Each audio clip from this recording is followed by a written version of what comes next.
Welcome, everyone, and thank you for joining us today. My name is Kara, and I am with the Ohio LTAP Center here at ODOT, and I'll be your host for this webinar. Today's webinar is day 2 of the Tort Liability and Risk Management, and we are excited to have Ron Eck as our presenter. Before we begin, I'd like to cover a few housekeeping items to ensure a smooth webinar experience for everyone. If you have any questions during the presentation, please use the questions panel on your screen. You can type your questions there, and we will address them as we can during the presentation or during the dedicated Q&A session at the end and or throughout. If you're experiencing any technical difficulties or have any other issues, feel free to use the chat panel to communicate with our team, and we'll do our best to assist you. Please note that this webinar is being recorded, and the recording will be made available to all registered attendees after the session. A PDF copy of the presentation is available for you in the handouts pane on your screen. All right, with that out of the way, let's get started. It's my pleasure to hand it over to Ron. Ron, the virtual floor is yours. Thanks, Kara. Excuse me. Thanks, Kara. Welcome, everyone. Welcome back for day 2 of Tort Liability and Risk Management. Hope you found yesterday useful, and I appreciate all the good questions and comments that came in. And in fact, that's where we'll start. We had a couple questions, as Victoria noted at the end of class yesterday, that we didn't have time for. So let me take those today. The first one, Rob asked, if temporary traffic control devices have been placed correctly, but then become removed from other traffic, and then an accident occurs, who's at fault? Is this tort liability? And that's a good question, and I've put this slide, which I showed yesterday, up here just as an example. But if you recall in this example, let me get my cursor here. There we go. At the time of the crash that I talked about, these 2 drums were missing. They had been displaced and they were not present, which caused the truck that was coming toward us to move over to the left further than was intended by the road agency or by the contractor. And so I think that's what maybe you're talking about, Rob. The setup was okay according to the criteria or according to the work zone traffic control plans, but then for some reason, maybe they were struck by traffic or whatever, but some barriers or some devices were no longer present, and then a crash occurred. And I would say, yes, that's a definite tort exposure. Who's at fault sort of depends on the project and the contract documents, if there are any, that sort of thing.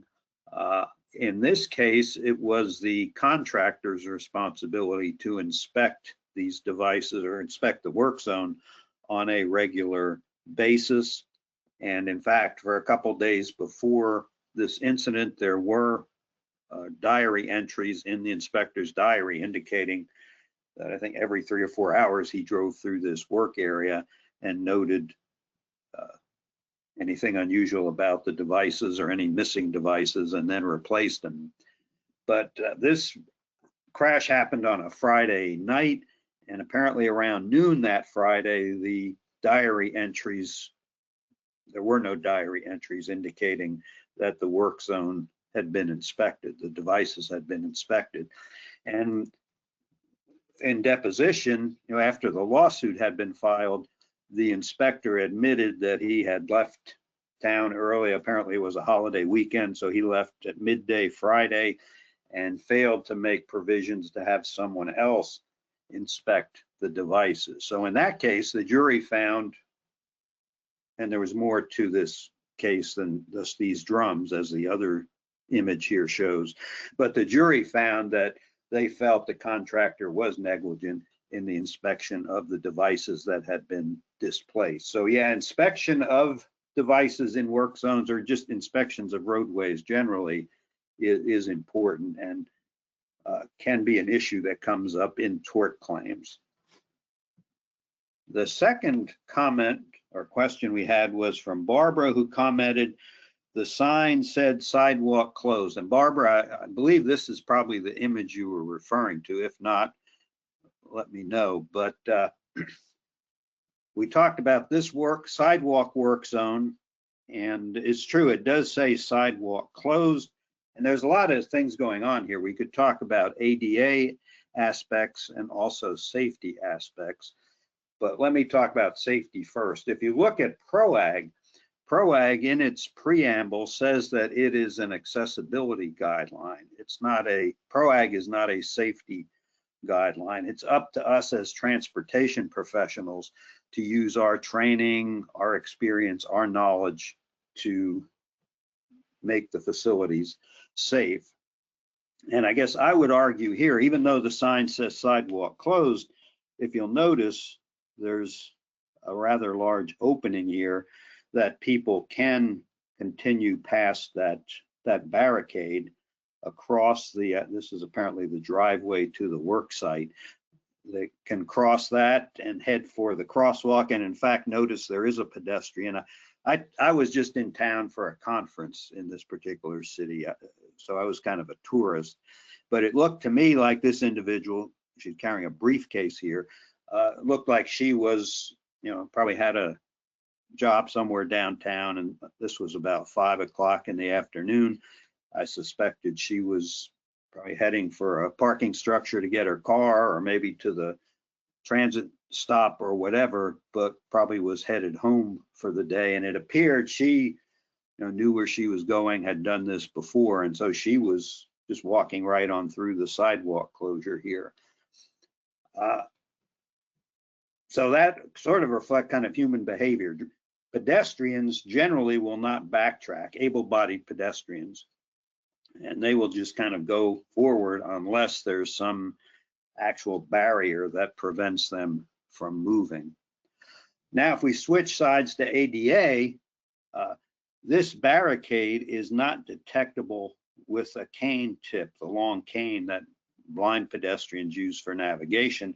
Also, there's this opening here that I mentioned that would convey no kind of path information to a blind pedestrian using the cane. And so this really doesn't, in my opinion, comply with safety criteria, and it certainly doesn't comply with accessibility criteria. And actually here the MUTCD comes into play, and it says if you're closing a sidewalk, there needs to be a detectable barricade the full width of the sidewalk. And you can also use the sign, but of course the sign, the issue with the sign is it can't be seen by the visually impaired. We need to give them some other cue or indication that the sidewalk's closed. And the way to do that is by using a detectable barricade. And not to belabor this slide, but really you see here, this is near the end of the block in the direction looking into the picture here. Really, in my opinion, what they should have done here is back well below, the bottom of the slide here. They should have closed the sidewalk at the other end of the block and had pedestrians cross to the other side of the street, so they wouldn't even get into this area. But hopefully that was helpful. If I didn't really address the crux of those questions, just indicate in chat and I'll be glad to talk a little more about that. But this, I believe, is where we ended up yesterday. We were talking about the discovery process in the discovery phase of the tort claim process. And we mentioned interrogatories. We talked about production of documents. And the third item where road agency personnel might be involved is depositions. And maybe some of you have given depositions, so understand the process. Others maybe have not, and maybe that's a reason some of you are here. But it's probably fair to say anybody who's in the transportation field or traffic field for any period of time, the odds are pretty good that at some point you may have to give a deposition. So that's why I wanted to spend a few minutes talking about that. And we talked about the first 3 bullets yesterday. The last bullet is addressing what depositions are used for, and the transcript. So the transcript, of course, is the, you might say, typed up or written document that reflects everything that was said during the deposition. And one use is for discovery, meaning everybody involved in the lawsuit will know what the person who gave a deposition, they will know what facts this person knows, what role this person had in the, maybe in the design or in the maintenance of the roadway that's at issue, and what that person will say if the case goes to trial. That's what I mean by discovery. So, and that's why I've said earlier, it's important that the person giving the deposition, the deponent, treat this just like they're testifying at trial, because it's, if you will, it's kind of getting ready for trial. And so at trial, there should be no surprises. Everybody knows what this person's going to testify about, and so there should be no surprises. But having said that, the other purpose of a deposition is for what's called impeachment. And this is a legal term, and it's not the same definition as we'd have in kind of the political definition of impeachment. But impeachment in the tort claims process means to attack the credibility of the witness, or to discredit the witness, or to put it bluntly, to show that the witness was lying at some point. And so that's another reason why it's so important to take depositions seriously, and that your testimony at the deposition, which might be 6 months before the trial is held, the testimony in the deposition and the testimony at trial need to be consistent. Otherwise, you might be impeached, or the plaintiff's attorney will ask, well, were you lying then, or are you lying now? And so that's why it's important to be consistent with and truthful in your deposition testimony. So I'd like to spend a few minutes looking at some tips for giving a deposition. This is my list that I've also prepared with the help of others, and the list continues to grow. And those of you that are giving depositions before, if you want to add other tips to this, feel free to contribute. I would appreciate that. Other than the first one, they're really in no particular order, but notice the first one is always tell the truth. Even if it's going to hurt you or your agency, you need to tell the truth. Otherwise, you may open yourself up to perjury charges and things like that, which can be very severe. So always tell the truth. And remember, you will be sworn to tell the truth before the deposition starts. A key thing, excuse me, to me about a deposition is it's really a listening exercise. So you need to listen very carefully to everything the attorneys are asking of you. Also, don't answer a question you don't hear or understand. Ask for the question to be repeated. Ask for it to be restated. Don't be embarrassed. If I mean, it's a worse situation if you answer a question that you don't hear or understand. So don't be embarrassed. I've asked, when I've given depositions, sometimes I've asked the question be repeated or rephrased 3 or 4 times. Don't worry about that. Don't feel embarrassed, but you need to make sure you hear and understand the question. Don't guess.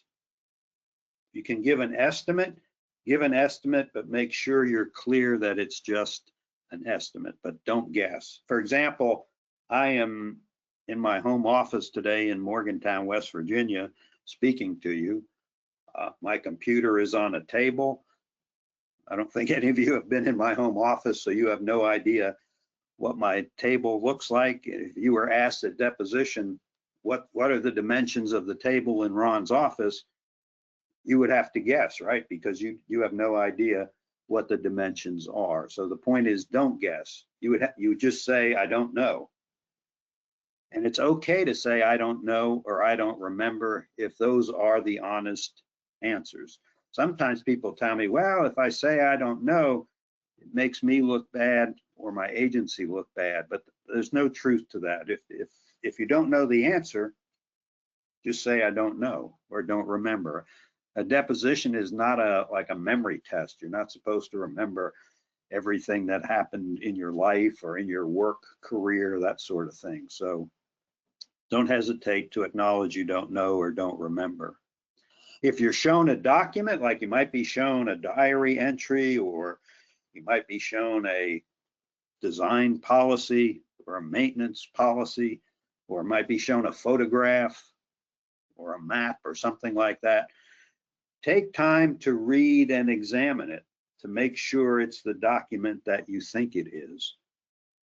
And again, don't be embarrassed. If you need 5 or 10 minutes to read something or review something, just indicate that to the attorney. The person giving the deposition is really kind of the star of the show, if you will, that day. So if you need time to do something, you shouldn't hesitate to ask for time to do that. This may sound sort of obvious, but it's a real issue, I think, in a lot of depositions. And that is, just answer the question that was asked. It's amazing to me how many people don't answer the question that was asked. I don't know if they weren't listening carefully or what the issue was, but they don't answer the question that was asked. So listen carefully and answer the question that was asked. Don't try to assume what the attorney meant or that sort of thing. Just simply answer the question. Also, don't volunteer information. We'll talk more about that here in a minute. After you've answered the question, stop speaking and wait for the next question. At a deposition, the deponent should never speak unless they are asked a question. Also, and this one takes maybe a little bit of practice or experience, but after you're asked a question, wait a second or so before you respond to give your attorney time to object to the question. And I think we've all probably seen this in movies or TV. In the courtroom, an attorney may object to a question. Well, this can also and does happen during depositions. So that's why you should try to wait a second or so roughly to give your attorney a chance to make an objection. If an attorney objects to a question, don't worry about it. A lot of people get upset or stressed and think, oh, I must have said something, I must have said the wrong thing, and now we're in trouble. But that's not the case. The attorneys are just what they call protecting the record. It has really nothing to do with the answer that the deponent gave. So if there is an objection, you need to answer the question, but don't worry too much about the objection, unless your attorney instructs you not to answer. In that case, of course, don't answer the question. But the attorneys may argue among themselves for a few minutes. Don't worry about it. They're not really, it doesn't involve you. When they're done arguing, you still need to answer the question. Ron, I have a quick question from Sure. a person who is wondering, where do depositions take place and who all is there during one? Great question. Yeah, thanks. I should have probably mentioned that yesterday. I'd say a deposition could really take place almost anywhere, but typically it would take place, I would say, in a conference room in a law office. It could be the road agency's attorney's office, or it could be the plaintiff's attorney's office, or it could be done in maybe at your workplace. If there's a conference room or meeting room or something at your workplace, it might be done there. It depends on a lot of things, the parties to the case and where they're located and so forth. But I mean, I've even known of, and I've given depositions in hotel meeting rooms because that happened to be a convenient location. So the location could be anywhere, but typically it's in a conference room, either in a law office or at your workplace. The people who are present are, of course, you, if you're giving the deposition, your agency attorney, should be there. Then the plaintiff's attorney. If there's other parties to the case, like in that Joe and Sally case that we started off with there, we had the property owner, the DOT, the city, there would be attorneys representing each of those parties. So the more defendants there are in the case, obviously the more attorneys that will be present.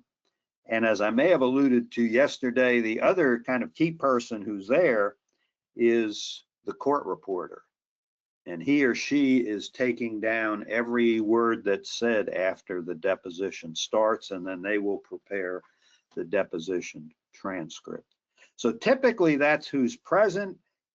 Sometimes attorneys for various parties may want to invite other participants.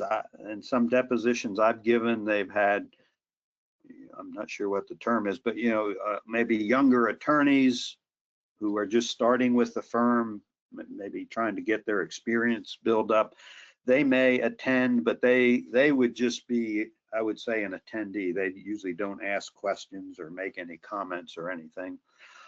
In some cases, the plaintiff themselves might be there, but again, they would not be allowed to ask questions. They would just be there as a participant.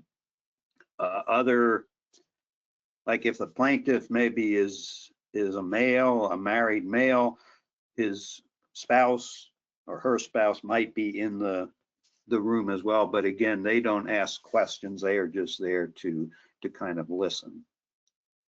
So hopefully that's helpful, but good question. Any other questions at this point? No, Ron, we do not have any other questions, just appreciation for your answering that question. Okay, thanks. I mentioned about don't volunteer information. And related to that is what I call learn to be comfortable with dead air. I don't know if anybody's heard that term. I had never heard that term till a few years ago. But dead air is what in the media they refer to, I guess, as silence, when no one's speaking. And in our society, we seem to be uncomfortable with dead air. Imagine I was teaching this class in person, let's say in Columbus, and you all were present in the auditorium there at the ODOT offices in Columbus. And I was teaching the class and suddenly I just stopped speaking for like 5 minutes. Would you agree that, and that's dead air. Would you agree everybody would probably become uncomfortable? We'd wonder what the heck's going on? Why has Ron stopped speaking? And probably after a few minutes, people in the audience would start having side conversations and making snide remarks and to try to break the tension, the nervous energy in the room. And so that's a typical response to dead air. And a good personal injury attorney knows that, and they will try to create dead air in a deposition with the intent of the person giving the deposition is probably already uncomfortable in this setting. I'm going to make them even more uncomfortable by having a silent period, and I'm hoping that they're going to start volunteering information. So my advice is be comfortable with dead air. Don't worry if the room is silent. It might make you a little nervous, but don't speak. The only time, again, this is important, the only time the deponent should speak in a deposition is when they're asked a question. If there's no question on the table, you shouldn't be saying anything. Also, be humble, keep your cool, don't take things personally. Really, everybody's kind of just doing their job. You're doing your job as a road agency employee. The attorneys are doing their jobs, advocating for their clients, and rightly or wrongly, since we have a litigious society here in the United States, this is sort of just kind of the normal way business goes, whether you're in the private sector or the public sector. At the end, you will be asked a question, kind of the last question in the deposition, and that is, do you want to read or waive? W-A-I-V-E. And that means, do you want to read your transcript after it's typed up, or do you waive that? And actually, the deponent has a right to read their transcript, to to correct. Maybe the court reporter got some spellings wrong or something like that, got a name wrong. You can review your transcript and correct errors like that. Or you can waive that right, meaning that you won't read and provide any corrections to the transcript. My advice would be to read your transcript. That way, if nothing else, you'll have a copy of it for your records, and you can have that available. If the case goes to trial, it'll be helpful to review that transcript to prepare for your trial testimony. And then I list it last here, but actually it's probably the first step in the process. I think it's important to prepare ahead of time with your agency attorney, desirably to meet with them in person. I realize everybody's busy, but if you can't meet in person, at least talk by phone to go over your deposition. Your attorney can tell you what to bring to the deposition in the way of documents or materials, can tell you or suggest what you should wear to the deposition, can tell you what types of questions you're going to be asked, if there's any maybe unusual characteristics or things like that about the plaintiff's attorney. They can give you a heads up about that. And so I think preparation is critical. So I encourage everybody, before you give a deposition, spend a half hour, an hour, whatever it might take, to meet with your attorney to go over things so you'll be more comfortable once you get to the deposition room. So that's my list. I'd welcome if others of you who have given depositions have other tips or suggestions, please share those with us in the chat. Those of you who have not given a deposition yet, you might just keep this list in mind and kind of review this list of tips if you are subpoenaed to give a deposition in a roadway related matter. So those were the three areas where a road agency employee might be involved in the discovery process. Then after all of those things, kind of are done, discovery would be closed, I believe is the term the attorneys use. And then there's usually a pre-trial hearing that the judge would call. And this would be a meeting between the judge and the involved attorneys. And they would go over, make preparation for trial, how the trial's going to go, and maybe when the trial will be and so forth. But also at this point in a pretrial hearing, many judges will make efforts to try to resolve the case, to get the parties to settle, to come to an agreement to resolve the case out of court. Or in some cases, some judges may actually require, I believe they call alternative dispute resolution measures like mediation, those sorts of things, to get the parties to resolve the matter. And in fact, probably in the roadway field, probably something like 95% of the cases do settle prior to trial. So really it's an unusual case in the roadway field that a case does go to trial. Most of them do settle before trial. But if the case goes to trial, this is, of course, what happens at the trial. Many of you are familiar with this.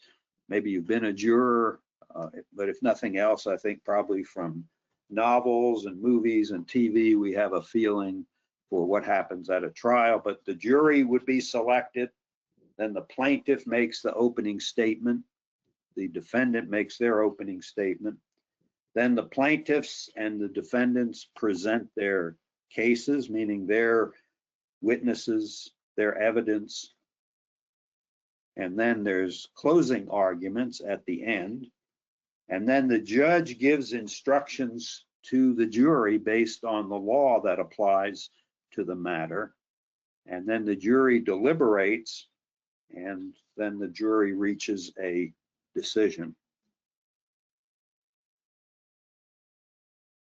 If one or more of the parties felt that the judge made an error in a ruling or how they handled something during the trial, they can appeal that to a higher court, to an appellate court, and the appellate court could uphold the trial and say that it was valid and okay, or they could cause the case to go back to the local jurisdiction for a retrial. But and then in that case, it would go through this same process again that I just shared with you. The jury's decision usually has two parts: the liability or the negligence, and this would be like what proportion of the negligence fell on the road agency, what proportion fell on the plaintiff, what proportion fell, say, on the property owner if the property owner was a defendant. That's called the liability portion. And then the second part of their decision is what's called the damages portion, or the award, the monetary award. And I think typically these are tried together, but there are cases where there's actually separate trials. It's called a bifurcated trial, where there'd be a liability trial to determine whether the defendant was negligent. And then if so, if the defendant was negligent, then there would be a second trial to determine what damages should be awarded to the plaintiff. So that was the tort claims process. Yes, ma'am.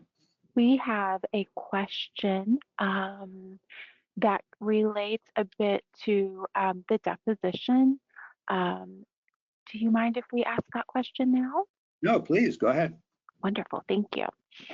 So this person was asking for the balance of working with your attorney before the deposition and not creating the impression that the subject matter expert is being coached or prepared for the expert testimony.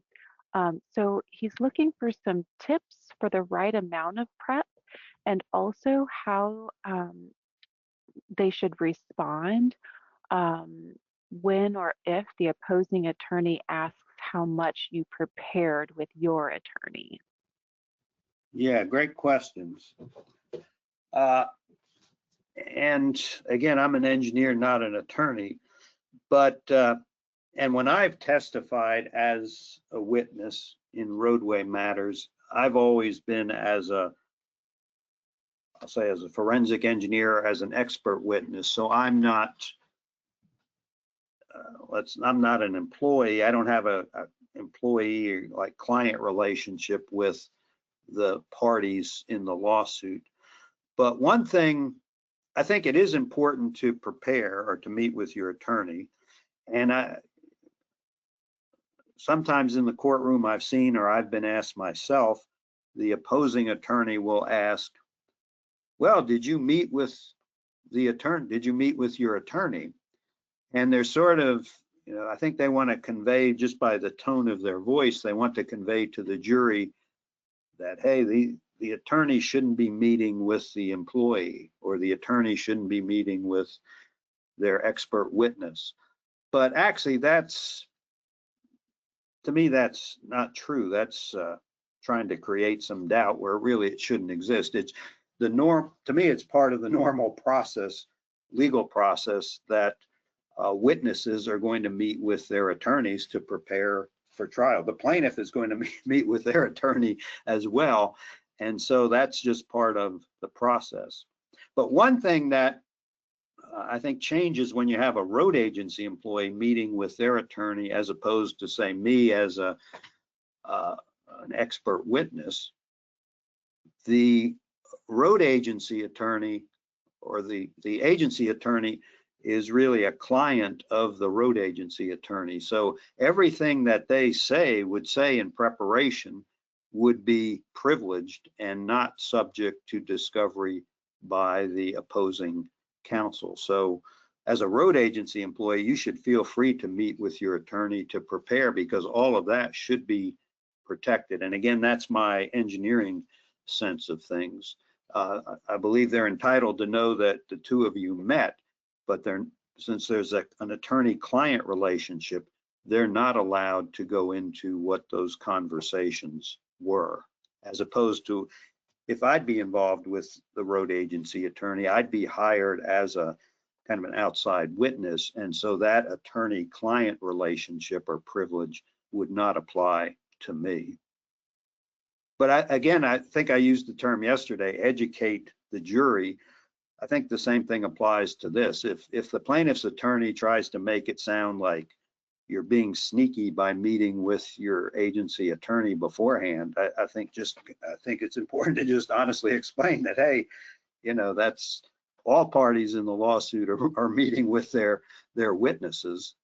The plaintiff's meeting with his or her attorney as well. And so it's really nothing to hide. But again, if your agency attorney and you as the road employee are speaking, my understanding is all of that would be protected by attorney-client privilege, and the plaintiff really would have no right to know what you talked about. Hopefully that was helpful. But no, I think preparation is important, and like I say, everybody's busy, and the attorney or you may not have time to meet as much as you'd like to prepare. But if you can do it and have the time, the more preparation, the better, I think, in my opinion, especially if somebody's not given a deposition before, they're a little bit apprehensive. I think that additional kind of preparation, and I guess we could call it coaching, I think that is important to help kind of ease the mind and kind of calm the nerves of somebody who's giving their first deposition. Hopefully that was helpful. It was. And I actually have a comment from an attendee who has participated in this type of a situation. And she says that when she met with their attorney before the deposition, they tried to give her an idea of what questions she might be asked, and to try to make her feel more comfortable with the process. He reviewed a lot of the same types of things that you're speaking about, Ron, and was careful to remind her to be direct and to only answer what is asked of her. Yeah, good. Yeah, thanks for that comment. I appreciate that. I think you're reinforcing what I've been saying as well. Yeah, and those of you that maybe have not given a deposition, or maybe a few of you might even be scheduled to give a deposition, maybe in the upcoming days or weeks. Yeah, I mean, I know it's stressful, but don't let it kind of control your life, or don't overstress it. If you do the preparation that we're talking about and keep some of these tips in mind, I think things will go very smoothly in my experience. One other tip I should mention, I guess, and maybe it doesn't really relate to all what we're talking about, but to me, one of the best kind of tips in terms of preparing for a deposition is the night before the deposition. Just make sure you get a good night's sleep. Get plenty of sleep so you're well rested, your mind is fresh, and that kind of thing. Probably the same sort of advice maybe you'd give to a student who was about to take a big test or something. Just get a good night's sleep so you're ready for the deposition. Thanks for that comment.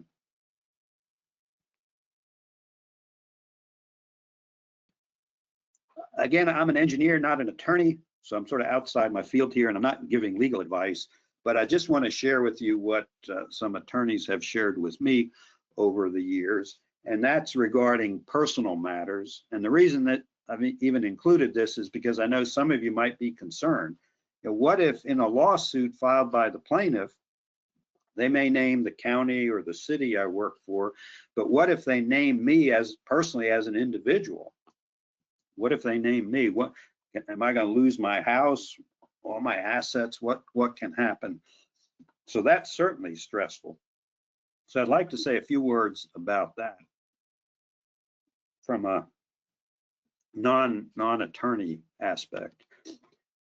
Generally, in terms of personal liability, if you find that you're personally named in a lawsuit in addition to your agency, you really shouldn't have to worry unless one of the following apply. And when I say shouldn't have to worry, what I mean is your agency's legal counsel, your agency attorneys, and your agency insurance policy will cover you unless one of these items apply. And you see there, gross negligence, indifference to public safety, utter disregard for public safety. These are things that could almost be considered a crime or have, ill intent. You're trying maybe to harm someone. It's not a simple mistake. I know people say, well, I made a big mistake. Am I going to be, what if I'm sued? Well, these are, to me, even more kind of egregious than just a mistake. These get to the intent. Let me give an example an attorney shared with me a few years ago.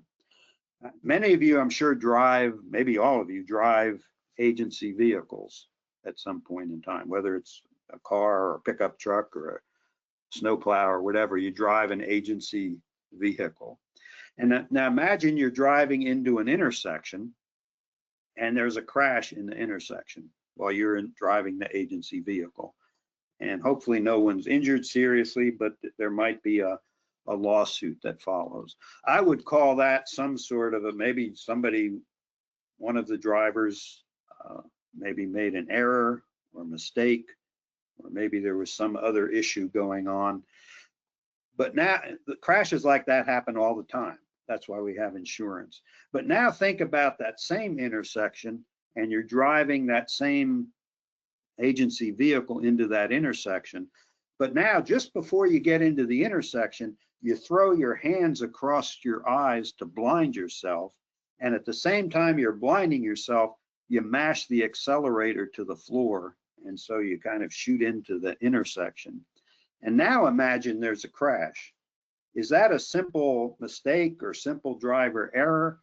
I would say no. Does a reasonable driver blind themselves and mash the accelerator before they enter an intersection? I would say no. To me, that's doing those sorts of things or disregarding public safety or indifference to public safety. But would you agree with me, again, that latter example is not just a simple mistake. That's almost an intent to maybe harm the traveling public or harm a pedestrian. And so there's a big difference between this kind of intent and the harm and indifference to public safety compared to just a simple mistake.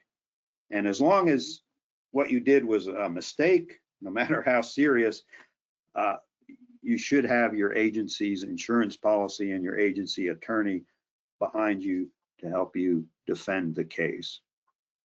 And that's probably all I'll say about that. Another kind of personal matter is what happens if there might be different sort of contacts related to maybe the public. And I broke these down into informal contacts and formal contacts. Might say a few words about the formal contacts first. One would be a subpoena. Maybe some of you have received subpoenas to appear at a deposition or to provide certain documents to the court. This is obviously a formal contact. It requires a response. And my advice would be if you get a subpoena, as soon as you can, get it to your agency attorney, and they'll do the work and they'll develop the response. But a subpoena does demand a response. Don't just kind of lay it on your desk or a table at home or something and say, I'll get to it when the time comes. But usually these have a short time frame associated with them. They need to be responded to quickly. So that's why I say my advice is if you get a subpoena, give it to your attorney, agency attorney, and they'll take care of it and they'll do the response. Another type of formal contact that may come from the public are FOIA requests, Freedom of Information Act requests, and there is a standard kind of protocol for dealing with these.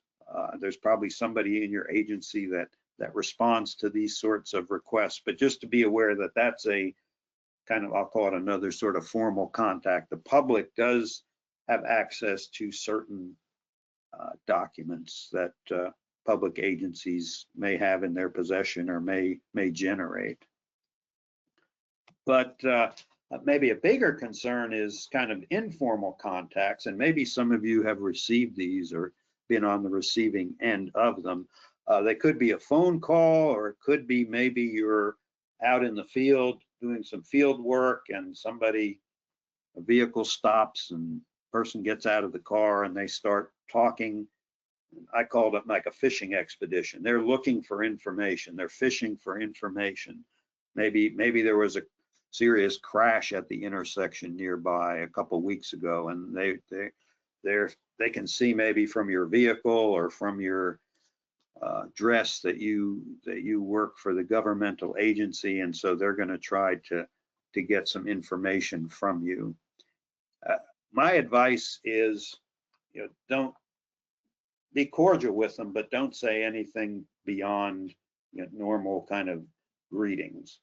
I facetiously say, you should ask them if they have permission from legal counsel to talk. And of course, they don't have. Your legal counsel would never give somebody permission to just talk informally with you about a crash or about some sort of incident. But at least that shows them that you know the story, you know what's going on, and you're not going to be providing information, at least at this particular point in time.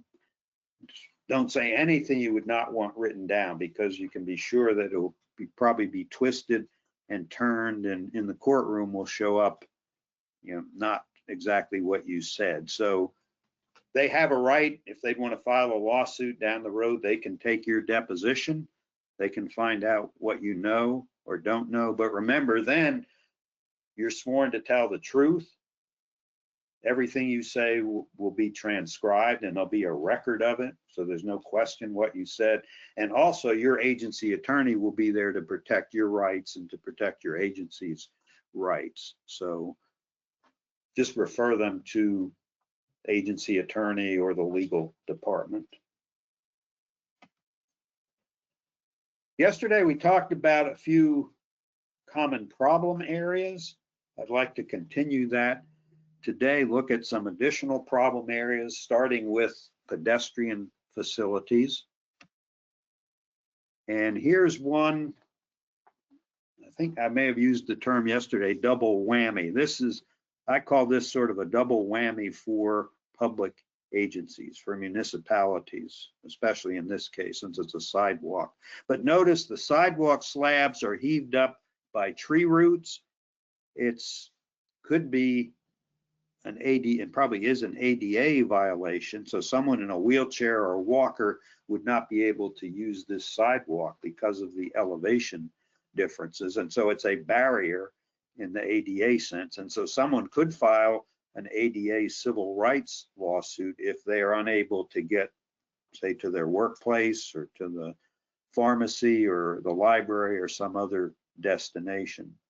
But these heaved up tree roots can also be a tripping hazard for able-bodied pedestrians. And if someone trips and falls, and maybe a senior citizen fractures a hip, then you have the possibility of a tort claim. Someone files a tort claim seeking compensation for their medical expenses and other damages like that. So this location such as this can produce that double type of liability exposure, the tort claim exposure plus a civil rights claim exposure.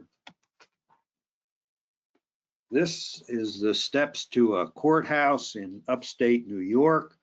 I think the architect said he used the brick here to add some color and aesthetics to the otherwise kind of drab concrete, but maybe didn't think about that in northern New York with the freeze thaw and the relatively large amounts of snow that they get, and of course needing to use de-icing chemicals on the facility. You can see eventually these bricks have popped out, and it could be argued that that's now a tripping hazard for pedestrians. Or here's a sidewalk work zone. I like this one. I say that kind of sarcastically as well. You can see this is an older slide, but I like it. This is Morgantown, West Virginia, where I live. And actually the work here is to put a new facade on the building that we can't see here on the right-hand side. And the reason I say I like this is because at the time, the largest personal injury law firm in Morgantown was housed in this building, and in fact was having the new facade put on.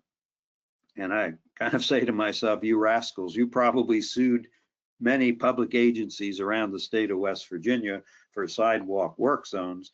But when it came to doing one, on your property in front of your law offices, you really didn't do it correctly. Notice this is not ADA compliant in terms of surface. There's all kinds of maybe struck by issues that pedestrians could be injured walking along here. If you look closely, you can see a gas valve sticking up here in the surface that is a potential tripping hazard for pedestrians. So we talked earlier about sidewalk work zones. Here's another example of that really should have some attention paid to it, both from a tort claims standpoint, from injury standpoint, but also from a ADA standpoint in terms of accessibility. With pedestrian facilities, need to be attentive to gaps and grates and openings that exist in the pathway, in the pedestrian access route, to use the PROAG terminology. But you can see things like grates can trap the small front wheel of a wheelchair and could actually pitch the person in the wheelchair out onto the sidewalk where they would be injured. So this could be, again, both a tort claim and a ADA related, accessibility related lawsuit. And grates like this, I know they're needed for drainage, but they should be placed where possible outside the pedestrian travel way, because notice the openings here, it looks like maybe a crutch tip or a cane tip could actually drop through that opening and again cause serious injury to the pedestrian involved. Maintenance, that's another area where tort claims are not uncommon. A variety of different things. Drainage is one. Notice here we have some runoff across the roadway. May not be for much of the year, may not be an issue, but for example, in the wintertime, if it's in a northern climate, that can turn to ice and create what the personal injury attorneys call an isolated ice patch. And those can be issues, can be difficult to defend for road agencies. Here we have a clogged inlet. The water just bypasses, flows right over the inlet and beyond it and eventually across the roadway. I think I talked about a complaint yesterday where we had a fatal crash due to a clogged inlet and some runoff along the roadway. Driveways, often a source of drainage problems. Here we see, notice this is private property where this photo was taken from, but notice it looks like they did a little bit of excavating to put in the driveway here. And now we have some groundwater, it appears, is flowing out down the driveway onto the shoulder of the road. And then in the curve, it flows down the super elevation, creating, when it freezes, an isolated ice patch on an otherwise dry road. And actually, this is the site of a fatal crash. At nighttime crash, the roads were dry. This curve was icy. Operator lost control and struck one of these trees here in the distance, resulting in fatal injuries to the driver, and lawsuits against the road agency, but also against the property owner as well. Shoulders need to be kept in reasonable condition. Notice the erosion here has made this shoulder not usable by motor vehicles, not really usable by pedestrians either. And we sometimes, especially in rural areas, we may find pedestrians on the shoulder. But also notice what's happened here. The erosion is so severe that there's not really much support left for these guardrail posts. And so if this guardrail is struck, it's probably going to sort of bend back and maybe ramp the motor vehicle into the roadside area. It's not, the guardrail is not going to behave as it should, and that's That's a potential, I think, tort exposure. Water on the roadway due to high shoulders. And this is, if you're not familiar with the term, this is what's called a high shoulder. Notice the turf or the grass here is higher than the roadway edge. And so the water on the roadway kind of gets trapped by the high shoulder and it can't flow to the ditch here. It looks like there's a ditch here, but the water can't reach it. And of course, probably the number one rule when it comes to roadways, both for safety and for preserving the life of the roadway, is to get water off the roadway as quickly as possible. And notice here, that's kind of violated because the water can't get off the roadway. So it sits here on a high-speed roadway. This could cause hydroplaning issues because one set of tires is on the water, the other is on dry pavement. In the wintertime in northern climates, this can create a slippery pavement condition, again, for the right tires. Left tires are on kind of bare pavement, but that tends to cause differential friction and a vehicle starts rotating or spinning. So those are kind of the safety consequences. But if you think about it, this water that's kind of ponded here, even though we can't really see it, some of that is seeping into the subgrade, weakening the subgrade. And if you look closely, you can start to see some edge cracking down here. And eventually, unless this problem is fixed, that's going to get worse, and this roadway will kind of fail from the outside toward the center line. So high shoulders, they're relatively easy to correct. You can just bring a motor grader in here and blade that excess material off so that the water can reach the ditch alongside the road. We talked yesterday about edge of pavement drop-offs. In fact, I showed you the image on the left. This is an 8-inch drop-off, which would not be considered a reasonably safe road condition. The situation on the right, that looks to be what, maybe 1.5 inches or 2 inches. Some agencies have criteria, a maximum edge of pavement drop of 2 inches. Others use 3 inches, but somewhere in there, 2 to 3 inches is probably the maximum edge of pavement drop-off elevation you'd want to have. Vegetation management, vegetation growing in front of signs as you see here, or blocking sight lines at driveways or intersections. If the brush kind of grows out of control, those are all vegetation related situations that can lead to tort claims if a crash occurs. I think I mentioned yesterday there's a whole category of cases in the legal system that are called hazard trees. Here we see some branches on the roadway. Not sure these would be really injurious to or cause a crash necessarily, unlike the Joe and Sally situation where a large limb came down. But I think you can appreciate several things with this situation. Trees or branches or limbs can fall from these trees, especially like many parts of the country have had in the last few days with ice and snow accumulating on limbs, and then those limbs come down onto the roadway and possibly onto vehicles as well. But also another issue with, these trees look nice. I'm a fan of trees, but these trees could fall or blow over onto vehicles, injuring the occupants, or they could fall or blow over and then a vehicle runs into them, for example, at night.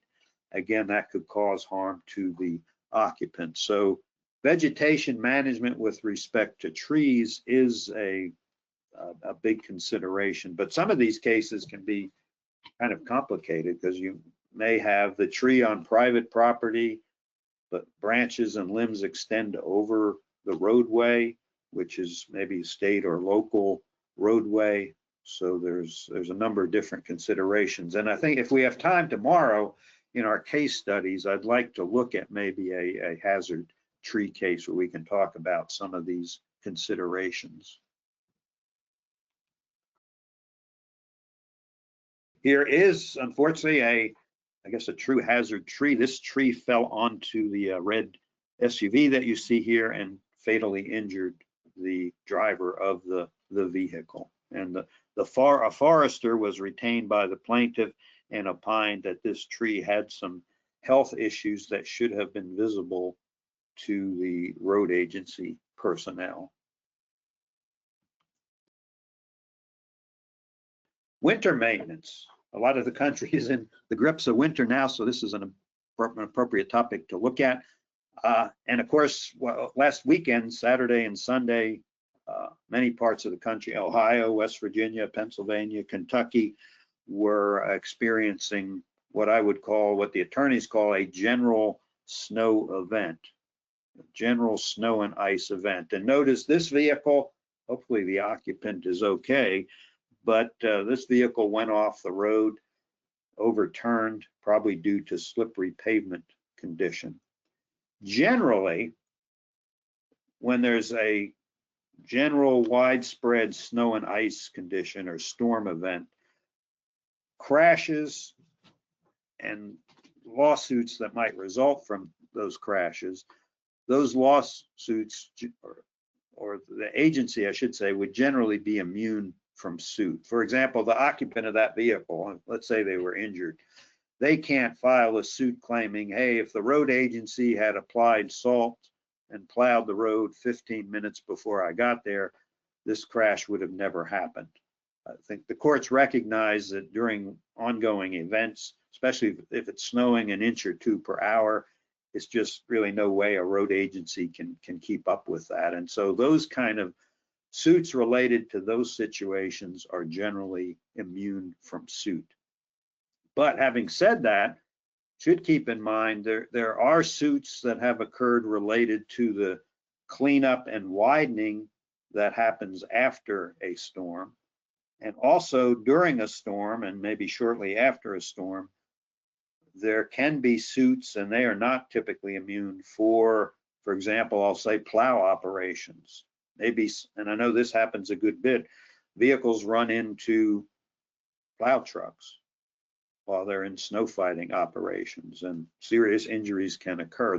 Those types of suits would not be immune from suit. Or maybe after the storm, the plow truck is kind of at excessive speed and throwing up snow, creating a blinding condition. Those typically also would not be immune from suit. I think if you have specific concerns about that, I would talk to your agency attorney about where the immunity would apply and where it might not apply. One, though, where it doesn't necessarily apply, and we've talked about this a few minutes ago, is the isolated ice patches. And of course, the plaintiff's attorney, they argued to the jury, ladies and gentlemen of the jury, it was a clear, dark night. The roads were dry. My clients were carefully driving, and suddenly and unexpectedly, they encountered a isolated patch of ice that should not have existed on the roadway. And that they make that kind of argument. And here's an example of that. This is an isolated ice patch, and I think you can see some of the ice. You can see the cause. This is an unpermitted driveway. It's really just a couple of wheel tracks, but the runoff water from the hillside is coming down these wheel paths, entering the roadway, flowing across the roadway where it froze. And so as you can see from the right image here, that most of the roadway was dry.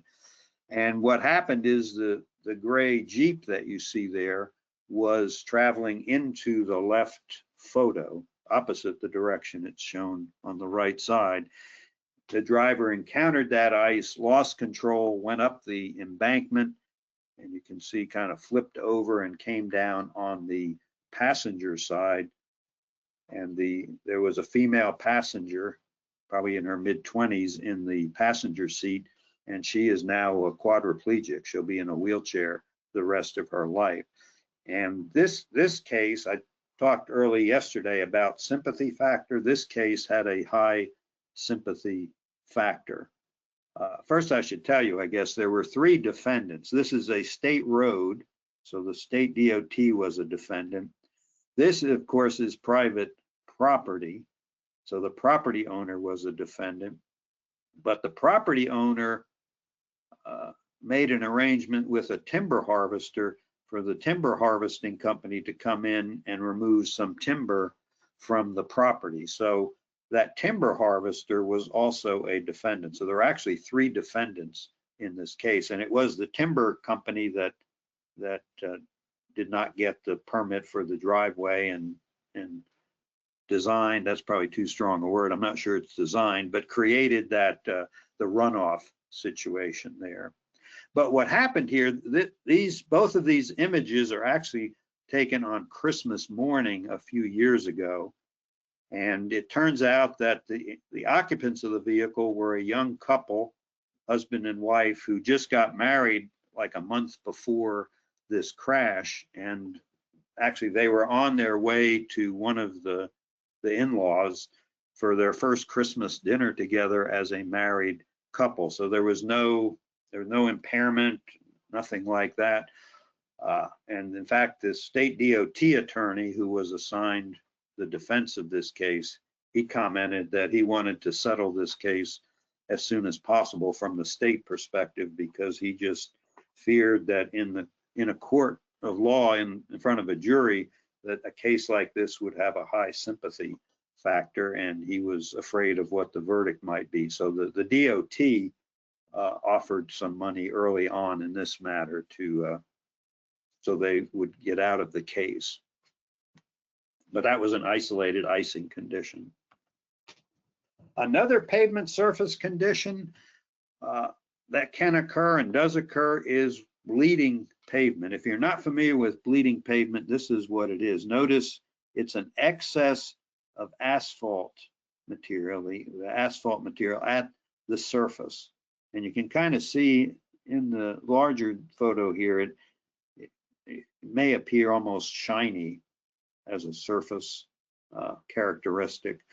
In the dry condition, like you see here, a bleeding pavement really is not an issue. But when a bleeding pavement gets wet, especially if it hasn't rained in a couple weeks, like sometimes happens in the summertime, and you get fine particulate matter on the pavement and some greases and oils, a wet bleeding pavement can be and is as slippery as an icy pavement, and loss of control crashes can easily occur.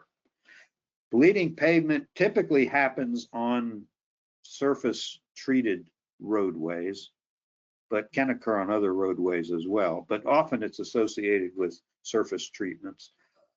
It's critical, I think, to look for this in areas of high friction demand so that it can be corrected. And here in this situation, notice we have a straight section of road before a curve. So I would call this an area of high friction demand, because drivers will be braking to slow down for the curve. And then the curve itself, which we can't really see much of the pavement, but the curve itself is an area of high friction demand because the drivers need friction to steer around the curve. So we talk about braking friction and steering friction, and a bleeding pavement is not good in areas where you have high demand, either braking or friction. Another pavement surface condition that should be addressed maybe is loose materials. Stone on the roadway surface can cause loss of control. The tires may slide on it, particularly for two-wheeled road users. So for example, motorcycles and bicycles, loose stone, excess loose stone on the pavement can be a serious safety issue for them. And if the bike, motorcycle, or the bicycle would lose control and get laid down on the pavement, oftentimes there's serious injury to the operator, and then there may be tort claims. In some cases, we may have rutting, which is another pavement surface condition to be aware of. Notice here on the left, this is an old concrete pavement, decades old. This particular state allows steel studs in the tires in the wintertime. So between just normal tire action and the steel studs, you can see that it's literally carved these ruts into the pavement. And what we see here may not be an issue, but if maybe a half hour before this photo was taken during a summer thunderstorm, those ruts were filled with water and created hydroplaning incidents, hydroplaning crashes on this section of road, much like you see on the right-hand image there. I've been talking about friction demand. Here's a location with very high friction demand. This is in Washington State, but notice we have a steep downgrade approaching an intersection, then a sharp curve for steering friction demand, and then at the intersection, it's a signalized intersection. So if the signal is red in this direction, the drivers will have to brake to stop before entering the intersection. So that's kind of a combination of, I call it very high friction demand. And so what this agency has actually done, you can maybe see it here, is for the section of road from about here to the, probably to the intersecting roadway, they've applied a high friction surface treatment to provide a higher level of friction than the normal hot mix asphalt would provide. And I've mentioned bicycles. They are particularly affected by surface condition, of course, holes or joints or seams or loose materials, stones, but they're also affected by drainage grades. And notice here we see some, in the sketches, some bicycle friendly grates. What we want to avoid is a situation where the grate openings are lined up with the direction of travel, such that the bicycle tire can drop into that grate. And what happens is it stops suddenly and the operator is pitched forward to the pavement, and usually those result in very serious injuries. So seems to be more and more bicycling occurring across the country, so we need to take care to see that our grates are bicycle friendly, bicycle safe. So those were a few more common areas, common problem areas. We also looked at, finished up the tort claims process. Any questions on any of that material before we move on? Kara, I don't know if any questions came in. Ron, it appears as if you've been explaining things really well. We have not had any questions come in as you were speaking. Okay, thank you. But You're welcome. anytime you have a question or comment, please feel free to type it in the chat and Kara will interrupt me. So we've talked about the tort materials now, the tort side of things, tort process, those kind of topics. Now I'd like to shift gears a little bit and look at risk, the risk management side of things. How can we manage the risk, reduce our potential exposure to liability? But let's face it, we live in a litigious society here in the United States. I think we have more attorneys per capita than any other nation. So lawsuits are going to happen. But if lawsuits do or are filed, how can we improve our ability to defend those suits? So that's what we're going to look at. And I call that risk management. But if you think about it, to me, the ultimate objective is to make roadways safer. If we can reduce crashes, we will reduce the number of potential lawsuits. Some of you may have, yes, ma'am. Sorry to interrupt. We did have a couple of quick questions pop in. And it was just someone asking, what is a high friction surface treatment and what type of material is used? Good question. Yeah, high friction surface treatment is, I'll call it a spot treatment. It's used, for example, at curves like you saw there, or intersection approaches, or bridge decks. But it consists basically of two parts. It consists of some sort of I guess they're proprietary resin products, I'll call them, which acts as sort of a binder, and that would be applied to the surface. And then some very high quality, high friction aggregate, usually bauxite or granite, which is usually more durable and kind of provides higher skid resistance than the normal aggregates we'd use in roadway construction. And then that is applied to that resin material. And the idea is to provide a very high friction surface where you have areas of high friction demand, as I mentioned, like curves or steep grades or bridge decks, those kinds of applications. I won't call it a low-cost safety measure, but because it's used in spot application, I will say the cost is reasonable because we're not putting it over miles of roadway. We're just applying it to spot sections of roadway. But I think the experience around the country shows that it can be very effective in reducing crashes in wet weather situations. Like we have a number of 2-lane rural roads in West Virginia, kind of I'll say in the valley or in a hollow, where in the winter time, they are subject to frost formation on the pavement. Our DOT has found that this high friction surface treatment can really address those types of crashes or types of pavement surface conditions. So that's kind of a quick overview. If you still have specific questions, let me know. I can provide some additional information.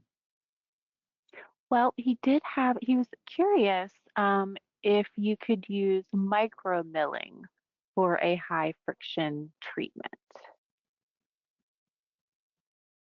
I think that could be done to address, for example, I think there's agencies that have used that to address the bleeding problem. But I'm not sure. I'm just thinking kind of generally nationwide. I'm not sure that would fall. I think when people say high friction surface treatment, I think that specifically is referring to applying this high quality aggregate to a resin material. But certainly that micro milling would be a way to improve or enhance the friction of an existing pavement, certainly.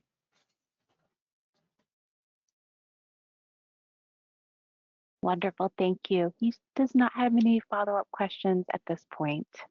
Okay, great, thank you. Mm-hmm. Some of you may have seen this before. This is just the principles of risk management. I'm not going to go through all of this, but notice the first kind of principle there is to identify the risk and then measure or forecast it. In our case, to me, the risk that we're talking about is reducing fatal and serious injury crashes, because these are the types of crashes that can result in tort claims and lawsuits against road agencies. So if we can reduce the number and the frequency of fatal and serious injury crashes, that's good from a highway safety standpoint, but also it should reduce the potential for tort claims as well. Liability increases with the perceived road defects. Are defects kind of visible to the traveling public on the roadway?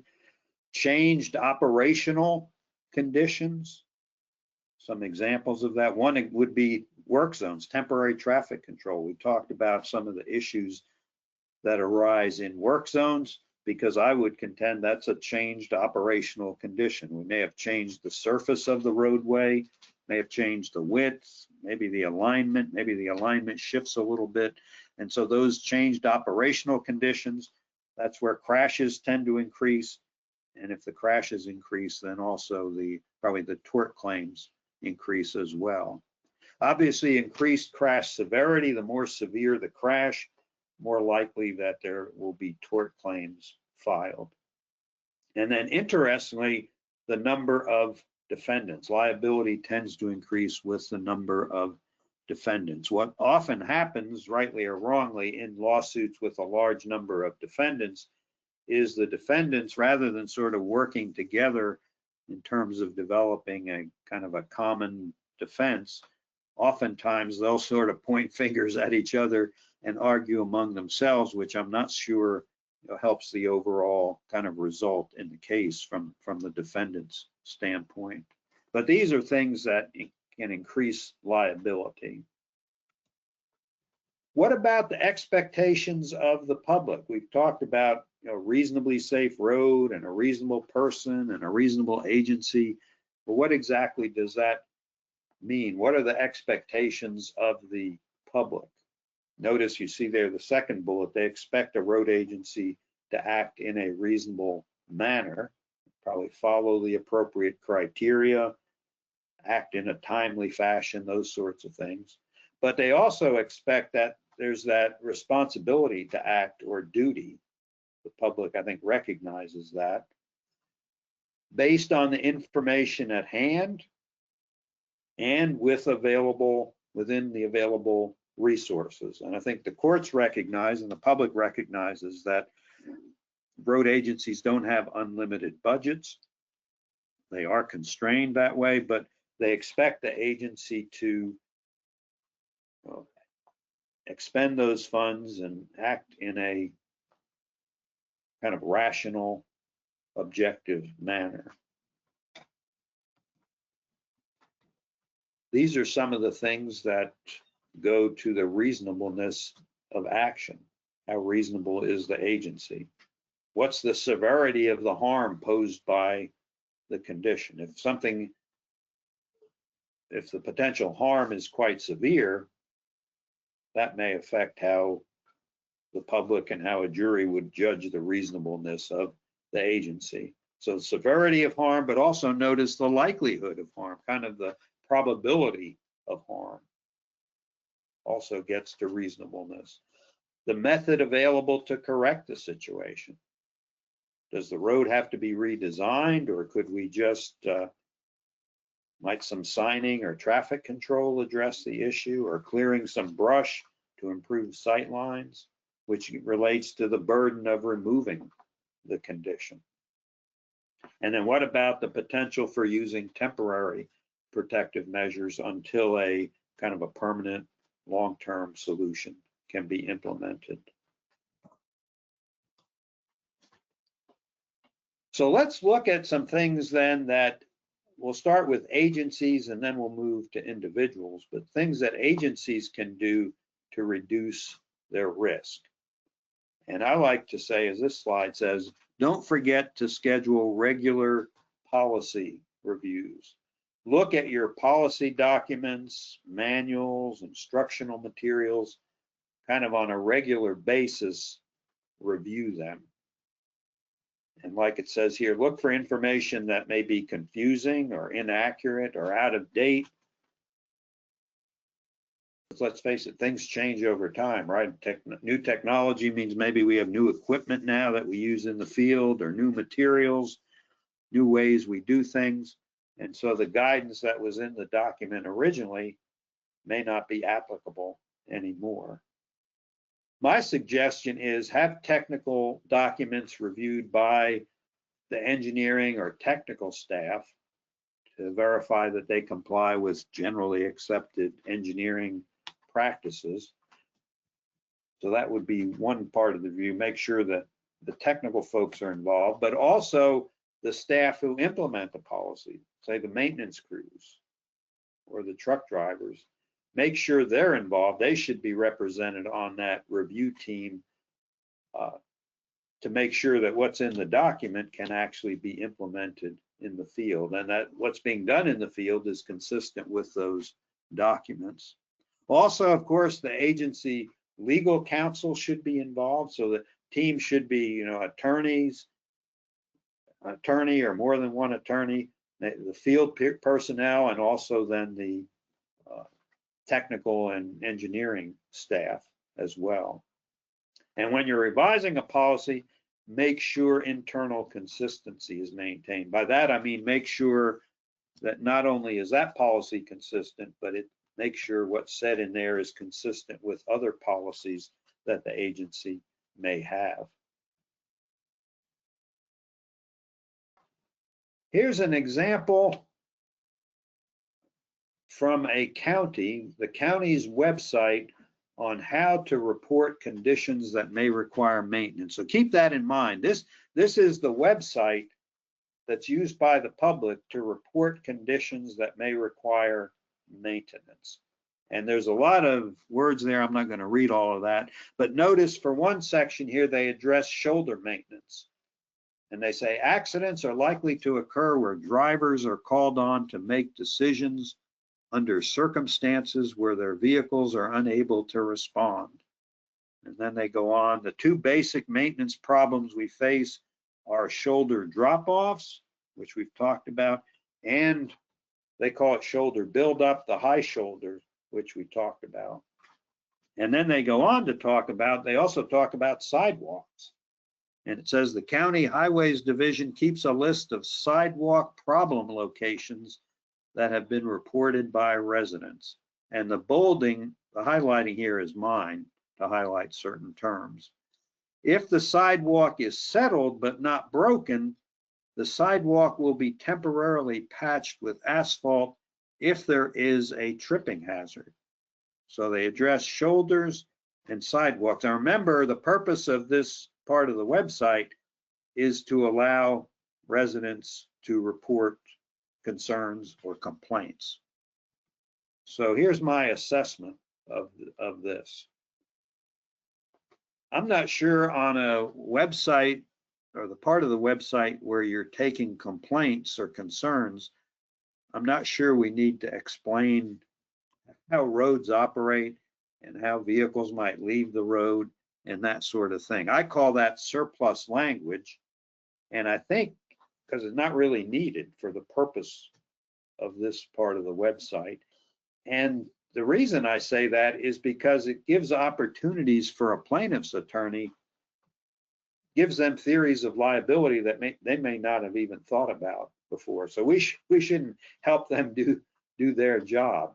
So I call that surplus language, when we kind of say too much or say more than we really need to. Similarly, talking about consequences that will happen when a vehicle leaves the roadway, to me, that shouldn't be found in a maintenance policy or on an agency's website. I would say maybe if you want the public to sort of know about that or be able to read about that, direct them to a textbook on roadway engineering or something like that, or direct them to APWA, a professional society that has materials that can address that. But to me, again, that's kind of surplus language. It just gives a plaintiff's attorney some ideas for theories of liability.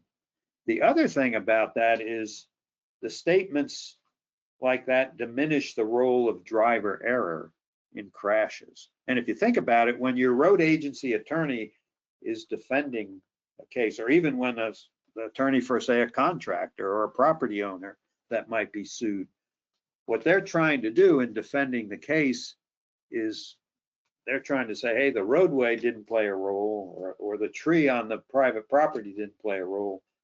Driver error was the cause of this crash and of the harm.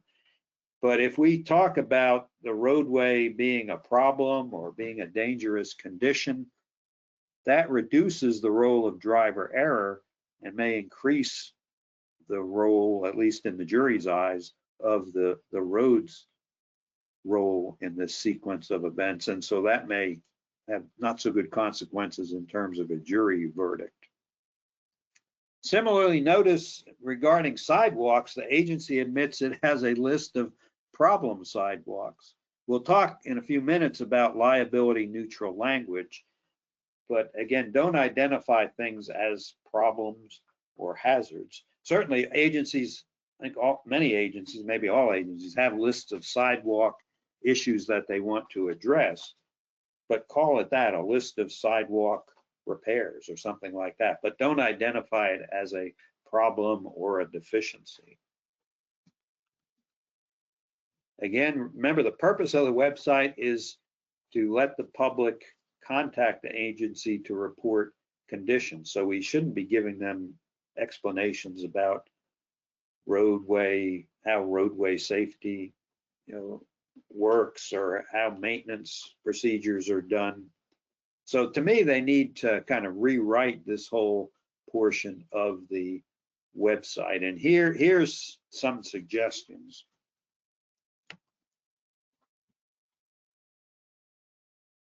And actually, I suggest they break it into two parts. One, maintenance requests. And notice, so please contact the agency via email or phone during regular business hours if you observe any of the following conditions.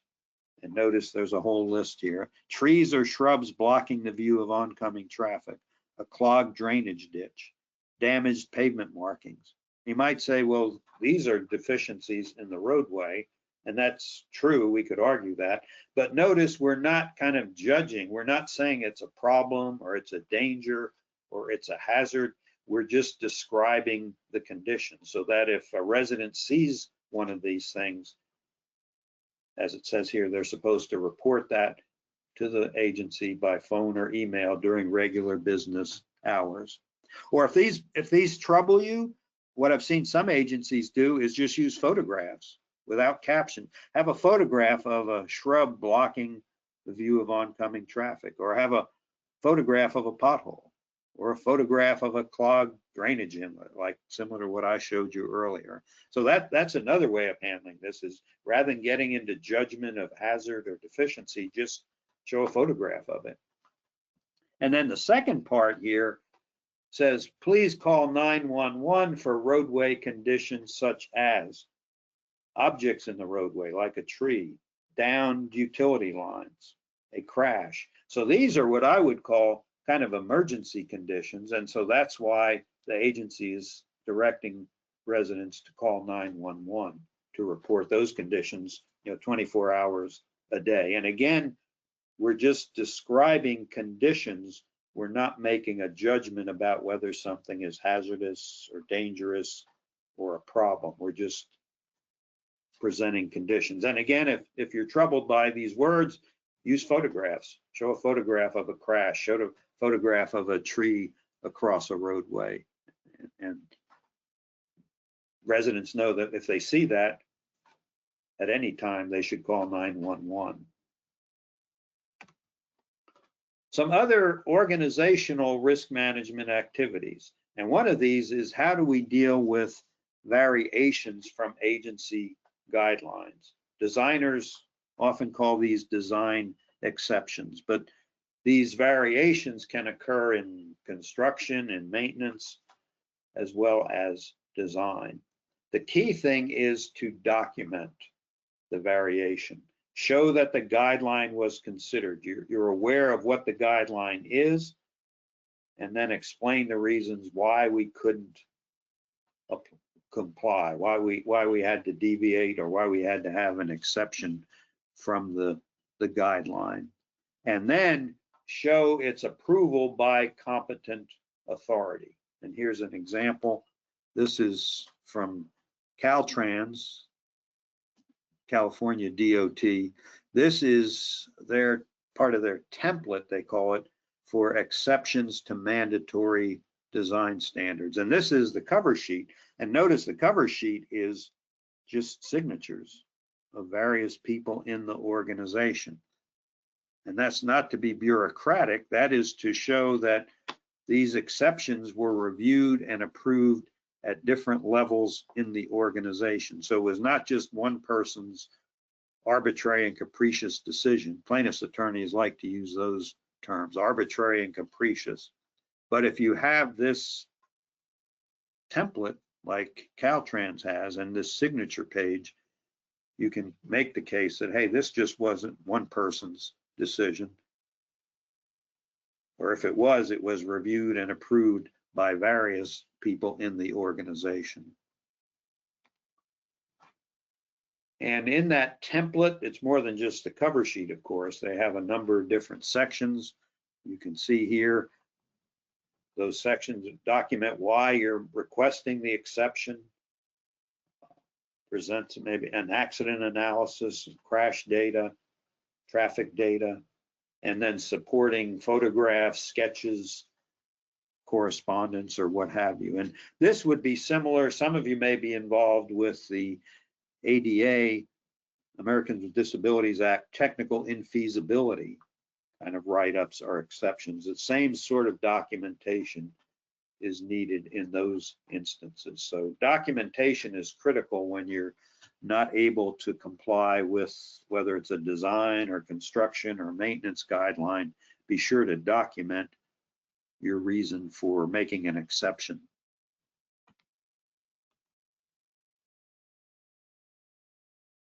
Another agency or organizational risk management activity is to review your documentation procedures in terms of the public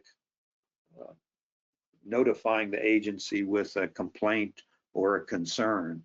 There should, of course, be a process for that, for handling those complaints, which includes getting back with the person or the party to let them know what was done, if anything was done, or if nothing was done, to explain why nothing was done to address their concern.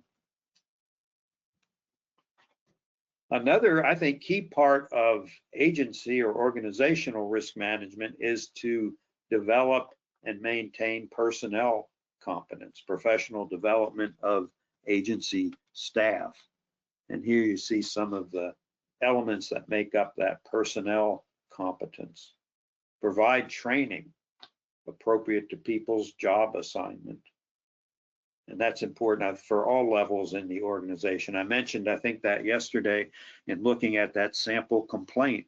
One of the allegations of the plaintiff was that the DOT failed to train its employees appropriately. So training is a big part of risk management, and having well-trained employees can help identify issues or concerns so they can be corrected before a crash occurs. We just talked about one element of personnel competence. Be sure to document design and other decisions and make those part of the file or part of the project record.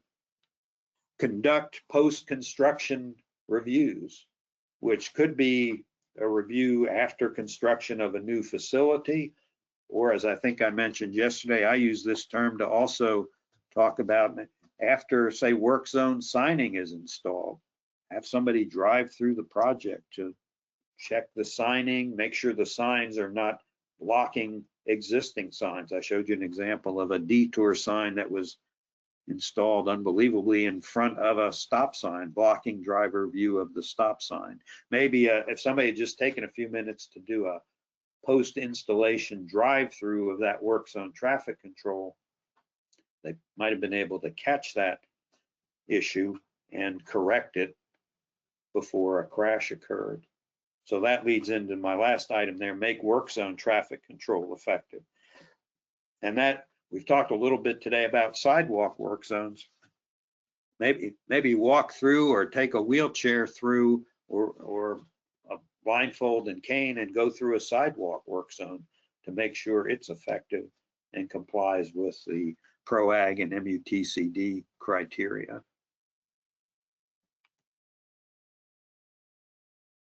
So those were all kind of organizational related risk management activities. Now I'd like to focus maybe more on kind of personal individual risk management. And I call this my risk management checklist. And it's been developed by me just from experience, from some research, from talking with colleagues. And some of you may have additional items to add to the list. And if so, feel free to contribute that in the chat. And these are in no particular order. Some of them, in fact, you might say are obvious. You might say, Ron, why are you even telling me this? And I agree, some of these do appear rather obvious, but the reason they're on this list is because sometimes agencies don't do these things. And so this is kind of, or individuals don't do these things. So this is sort of a reminder about that. Like the first one on the list there, define duties and authorities. Maybe sounds sort of obvious. That maybe everyone should know what their job duties are and authorities are, but that's not necessarily often the case. A few times I've been in the courtroom watching roadway agency employees being cross-examined, and sometimes they'll respond like, gee, I didn't know I was supposed to do that. I didn't know that was my responsibility. And that just not only does it make the individual look bad, it also makes the agency look bad. And jurors generally don't respond favorably to that kind of testimony. Maintain adequate facility records, maintenance records, so you can show when something was done from a maintenance standpoint, when an inlet was cleaned, or when a ditch was cleaned, or when you purchased certain maintenance equipment, when a culvert was installed, those kinds of things. For construction projects, it might be field inspector diaries, those kinds of things as well. But make sure you have the records to support what your agency has done and is doing. Provide an inspection system. And when I teach this in person, sometimes when I say that, I see eyes roll and people thinking, oh, he's asking us to do even more paperwork. And I'm not really saying that. This inspection system doesn't necessarily have to have paperwork associated with it, but it's some system to make sure that every road in your network is being inspected on a regular basis. And that frequency is going to vary, of course. An interstate highway, like say, and since we have folks from all over, it's hard to find a roadway maybe that all of us are familiar with. But for example, for Ohio, Interstate 70 through the middle of Columbus, that's a busy high-speed roadway. I'm sure that's inspected multiple times a day. But we might have a secondary road out in a county that carries 20 vehicles a day. You don't need to inspect that every day, but that's maybe every couple weeks or whatever, that roadway should be inspected. And of course, after storm events, snow, wind, rain, roadways should be inspected. But I once heard, happened to be in the courtroom when a road supervisor was being cross-examined, and he happened to make the statement. He was asked about a particular road and how often he'd been on that road, and he was hemming and hawing, but it was apparent he'd really never been on that road. And finally he said, well, some of our roads, there just ain't no reason to go down that road. And I think that destroyed his case right there, because if it's a public road, if it's in your network, even though there's just a few vehicles a day on it, it does need to be inspected periodically. And so every road needs to be inspected. Document. Good documentation wins. I think we've already talked about that. Here are some of or really the essential characteristics of good personal documentation. You'll notice it's not really that long a list. There's only 5 items there. It needs to be prepared in a timely manner. I think the attorneys call that contemporaneously. So if you did something, or if you told somebody to do something, document it right then and there. Put it in your diary or in your log or journal or whatever. Don't say, well, I'm going to wait till Friday and then do all my documentation. Unfortunately, sometimes that doesn't always work out for the best. We may forget certain things that we did or certain details. It should be complete, and that doesn't mean it has to be a detailed dissertation, but just enough so that you or somebody else down the road a few years from now can realize or figure out what was done or what instruction was given. And then dated, signed, and perhaps most importantly, filed in a manner facilitating retrieval. So if there's a request for production of documents, you're able to find that and produce that to the other parties in the lawsuit. So notice there's nothing here that says it has to be on agency letterhead, word processed, or CAD generated. These are the essential items of good documentation. This would be reasonable agency documentation. I think we've talked about most of these already. Crash reports, inventories, maintenance records, field inspectors' diaries, and so forth.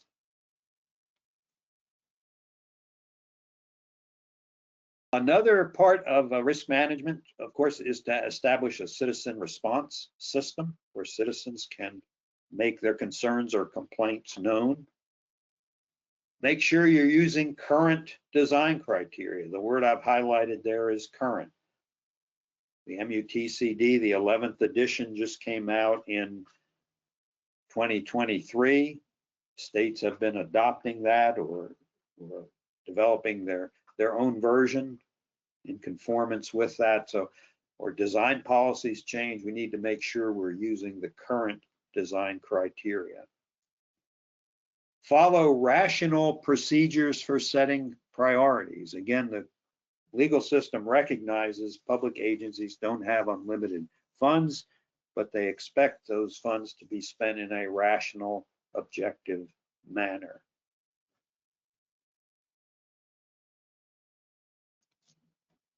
We've talked about this already. Construct, design, and operational reviews. Learn to read the road. Learn to look for cues like skid marks or yaw marks or scratches or gouges in the pavement to identify where motorists may be having difficulty negotiating sections of roadway. Develop achievable standards of performance. This may apply maybe more to smaller agencies, but I've seen some agencies, in an effort to be good public servants, develop performance standards that were admirable, but with the personnel and the equipment and the budget that the agency had, they were not able to meet those standards. And then that can come back to bite you in the event of a tort claim, because the plaintiff's attorney can stand up in the courtroom and say, this agency can't even meet its own standards. So make sure the standards that you set, the performance standards, make sure you can achieve them with the resources that you have available. Get good advice.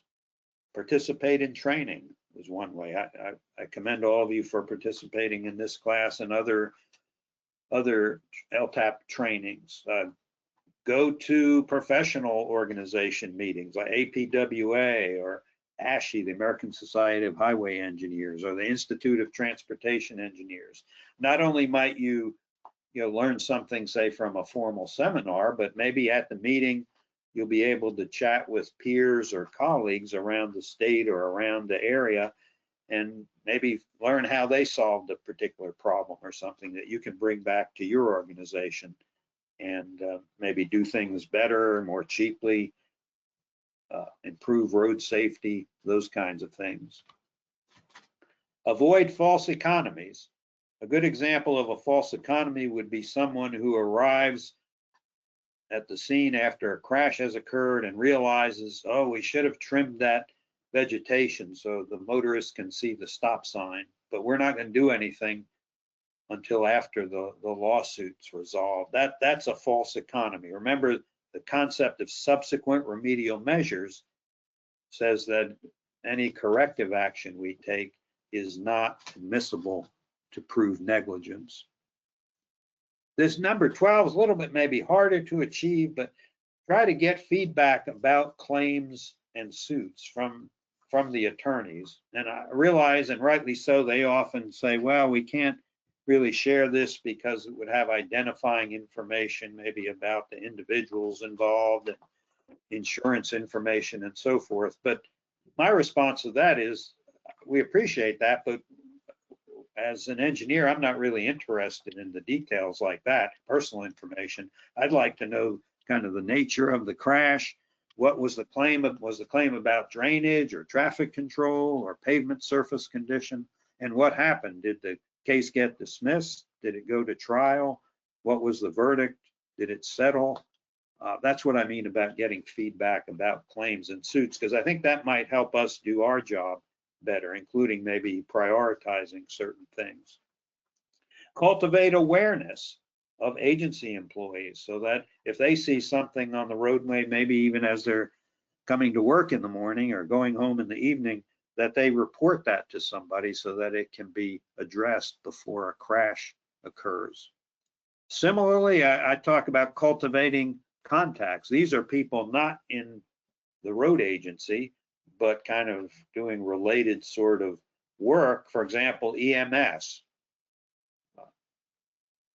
they may be called out to crashes on a certain curve every time it rains. And that might be useful information for us, for them to report that to us. And maybe there's a pavement friction issue out on the curve there on Highway 31 or whatever it might be. So we should maybe listen to their concerns, talk about our limitations, and try to work with them for solutions. Since I think all of us, especially under the safe system concept, emergency medical response is part of that. So we should all be working together to achieve the goal of safer roadways. Pay attention to your words. I've talked a little bit about that, and I mentioned liability neutral language. I'll talk about that here shortly. Investigate certain crashes. Certainly not every crash, but I shared with you an example yesterday of a road agency employee who did a little bit more in the way of investigation beyond the standard police report and was able to actually help his agency in terms of risk management. And then last but not least, care about what you do and be able to demonstrate that to others, especially to a jury if you'd be in the courtroom helping to defend your agency in a tort claim. And ways you can do that, I think, is by doing the things we've talked about today. But I did want to go back and say a little bit more about liability neutral language. Here's the definition of it. It's clear, direct, and objective wording that is descriptive and factual rather than taking a position on who might be responsible.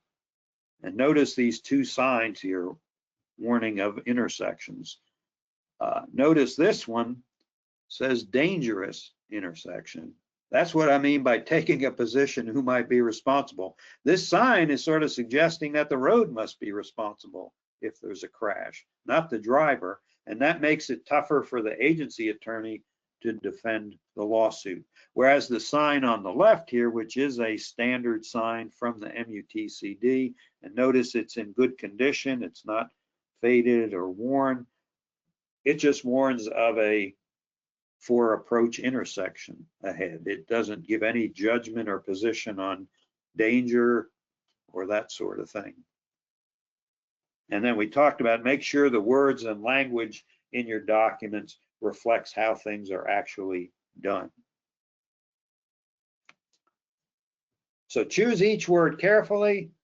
Words like unsafe, hazardous, dangerous create that potential for liability and make it hard for a road agency attorney to defend the case, because it sort of implies, those words sort of imply that the road has issues associated with it rather than the driver being at fault. Here is a partial list of words that can create unintended liability. So it's kind of a short list, but notice some words there. Inadequate or adequate probably should be on the list too. You might say, well, what's wrong with that? Well, the problem is these are subjective or kind of judgment words. What we think is adequate, maybe the public doesn't think is adequate. So avoid kind of these subjective sort of words. And then you see you see safe. You might say, what's wrong with that? Well, the dictionary definition of safe, I think, is freedom from injury or harm. And I've seen plaintiffs' attorneys in the courtroom tell the jury, well, this agency said this road was safe. Safe means freedom from harm. Now my client is in a wheelchair. And so the road wasn't safe. So we could say maybe roads are more safe or less safe than others, but I'd probably stay away from using safe or unsafe. And let's see, you see other words here. Also notice ensure the safety of. See agencies say that quite a bit. Remember, the duty of a road agency is not to ensure the safety of the traveling public, it's to provide reasonably safe roads. But if we say we're ensuring the safety of something, the courts might interpret that as we're holding ourselves to a higher standard.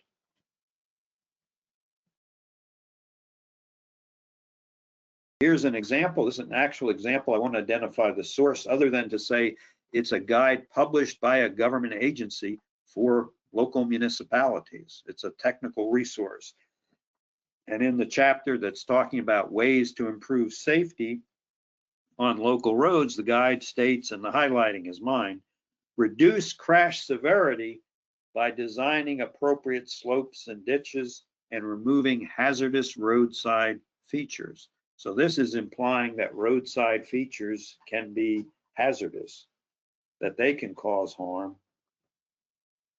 And probably a better way to state that would be to say something like reduce crash severity by designing appropriate slopes/ditches and removing certain roadside features. So we're not saying remove all roadside features, but remove certain roadside features.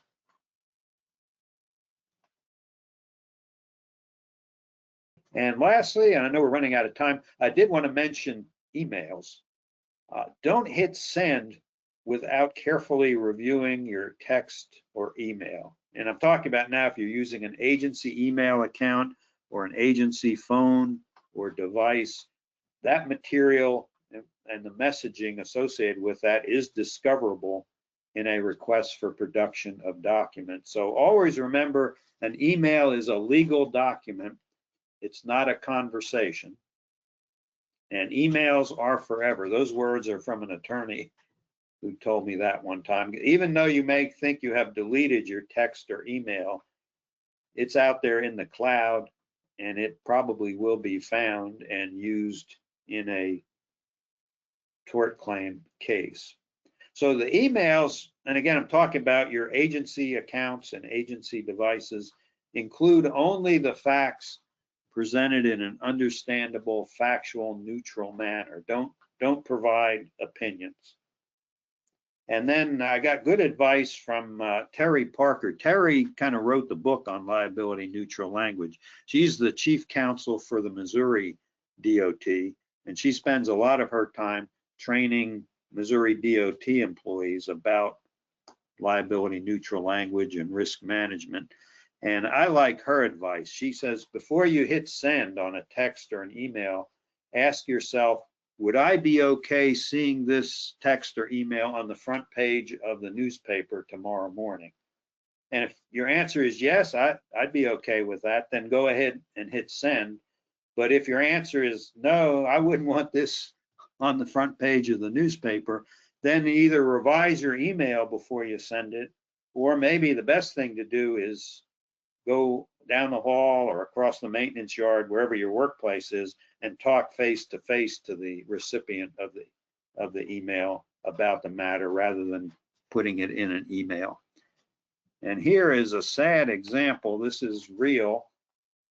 I won't identify the city or the employees, but this is two technician employees of a city's public works department, and they're discussing on their city email accounts the recently released design plans for reconstruction of a major intersection in the city.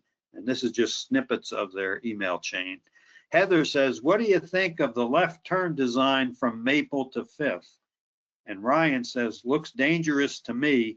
It's creating a trap for southbound pedestrians. Somebody could get killed there. And Heather says, I agree. And of course, notice there's some loaded words there. They're giving their opinions. And in this case, this email was produced as part of a lawsuit resulting from a fatal crash at this intersection. And soon after this email was produced, the case settled. And so it wasn't helpful at all to the local agency, to the city. So I guess we only have a minute or two left, but that's the portion on risk management. I'd be glad to answer any questions that come in. Tomorrow, we will go through a number of different case study examples to see what lessons we can learn from actual tort claims. So I thank everybody for participating. Thanks for your questions, and look forward to seeing you same time, same place tomorrow. And I'll turn it back to Kara for any closing comments. Kara? Hi, Ron. Thank you so much. I do have just one quick question that we had from a user that they asked a few moments ago, and they were asking about time considerations. So they said, as an example, when a guardrail terminal assembly is stuck and needs to be replaced, how long should it take before the repair is made before it becomes a tort risk for the maintaining agency? He knows that it's not always possible to do it the next day, but sometimes it takes a little bit longer as far as like weeks are concerned. So what is your suggestion as far as that's concerned, Yeah, great Ron? question. And unfortunately, that's kind of a gray area. There's no one specific answer, but I would say, and of course, it's going to depend on the degree of damage and the traffic volume and speed on the roadway and all those factors. But I would say maybe, go out there and maybe put some cones or drums around the affected area so that motorists know they can see both day and night that it's not a normal condition there, and then try to get it replaced as promptly as possible. I realize with something like a guardrail terminal, there may be even availability issues. It may have to be ordered and there may be supply chain issues. But if that sort of thing happens where it drags out, longer than you'd like, be sure to document that. Be sure to show that, hey, we called it into the vendor as soon as we could, but there were issues, supply chain issues, or those sorts of things, to try to document that you were doing your due diligence. You were trying to be a reasonable agency, but it was maybe factors outside of your control that were causing the delay in the installation. So again, even in a case like that, documentation is critical, but also kind of alerting motorists by maybe using some types of devices in the field to let motorists know that there's something going on at this guardrail end. Good question. Wonderful. Thank you so much, Ron. Okay, well, that's all the time we have for questions today. Luckily, that was also the last one. So on behalf of LTAP and ODOT, I'd like to thank Ron once again for sharing his valuable knowledge and expertise with us. As I mentioned earlier, the recording of this webinar will be shared with all registered attendees. Before you leave, we'd really appreciate your feedback. A very short 4-question survey will automatically launch in your browser once the webinar ends. It only takes a minute and your input helps us improve future sessions. Thank you all for attending, and we hope you found this webinar informative and engaging. Have a wonderful rest of your day.